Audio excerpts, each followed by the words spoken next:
যেটা নিয়ে এত উৎকণ্ঠা এত উচ্ছ্বাস, তার জন্য হয়তো আমাদেরকে আরো অপেক্ষা করতে হবে এবং সেখানে তো অবশ্যই অনেকটা বেঁধে বেঁধে চলতে হয়, অনেক কিছু পরীক্ষা করতে হয়, যেমনটা বিজ্ঞানীরা বলছেন, অনেক কিছু এক্সপেরিমেন্ট করতে হয়। এবং সেক্ষেত্রে যেমন আবহাওয়ার কথা আগে হচ্ছিল, একইভাবে এই লিকেজ ধরা পড়লো। 7 সেকেন্ডে একটা পরীক্ষা করা হয়েছিল এবং সেই পরীক্ষাতে এই লিকেজ ধরা পড়ে এবং তার জন্য কিন্তু সিদ্ধান্ত নেওয়া হয় যে তারা এই বিষয় থেকে এখন একটু পিছিয়ে আসবেন। এবং আগের দিন আমরা দেখলাম কি যে আবহাওয়া খারাপ ছিল। এই মুহূর্তে আমাদের সঙ্গে রয়েছেন ডক্টর তমাল বসাক, আপনাকে স্বাগত রিপাবলিক বাংলায়।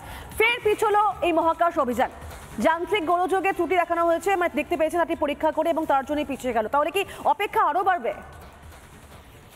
হ্যাঁ, অপেক্ষা দেখুন। হ্যাঁ, আপনি কি পরিষ্কার শুনতে পাচ্ছেন? হ্যাঁ হ্যাঁ, একদম পরিষ্কার। হ্যাঁ, যা হয়েছে দেখুন, প্রথম মহাকাশচারী যেহেতু গেছেন, প্রথম ব্যাপার হচ্ছে নিরাপত্তাটা সবার আগে।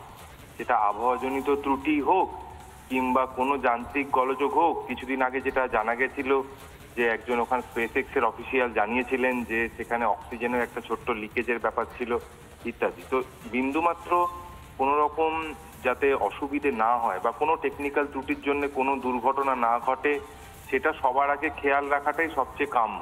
যাতে যারা যাচ্ছেন এবং মিশনটা কমপ্লিট করে যাতে 14 দিন বাদে ফিরে আসতে পারেন, সফলভাবে ফিরে আসতে পারেন কাজগুলো করে, এবং যাতে তাদের শারীরিক যাতে বিন্দুমাত্র ক্ষতি না হয়, সেইটা সবার আগে। যদি এখন দেখা যায় যে হ্যাঁ একটুখানি ত্রুটির জন্য একদিন পিছিয়ে গেল, আবার যদি সেটা সেই সময় পরবর্তীকালে যে সময় হয় আবার যাতে সফলভাবে হয়, সেটা সবচেয়ে বড় কথা। কারণ যান্ত্রিক ত্রুটির ব্যাপারটা মানে স্পেসএক্স বা যারা অ্যাক্সিওম স্পেস যারা বা নাসা যারা কন্ডাক্ট করছেন, তারা যেটা বিচার করছেন সেটা ভীষণভাবেই ইম্পর্টেন্ট বলে আমরা মনে করছি। এবং তার জন্য পিছিয়ে গিয়েও যে দুদিন বাদেও যদি ব্যাপারটা সফলভাবে হয়, সেটা একটা বিরাট ঘটনা। সেটা আমি সবাই সেটাই কাম্য। তার জন্য যদি এইভাবে দেখা যায়, যদি ধরুন এই যে এখন যদি এই ছোট্ট যে ত্রুটিটা দেখা গেছে, সেটার জন্য যদি সেটা কোনোভাবে ওভারলুক হয়ে যেত, গিয়ে কোনো দুর্ঘটনা ঘটতো, সেটা ভীষণ খারাপ ঘটনা হতো, একটা মুচড়ে পড়ার মতো ঘটনা হতো।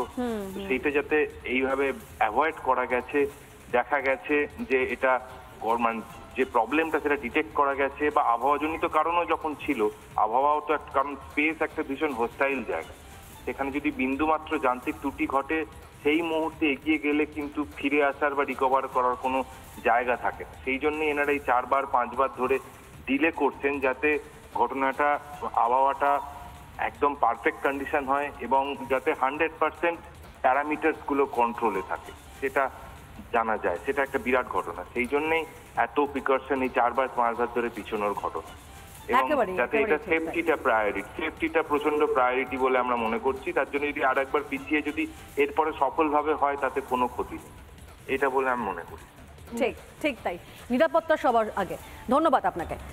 নানা ধরনের কন্টেন্ট দেখার জন্য লাইক করুন, শেয়ার করুন আমাদের ফেসবুক পেজ, সাবস্ক্রাইব করুন আমাদের ইউটিউব চ্যানেল। পাশাপাশি অন্যান্য ব্রেকিং নিউজের জন্য অবশ্যই চোখ রাখুন রিপাবলিক বাংলায়।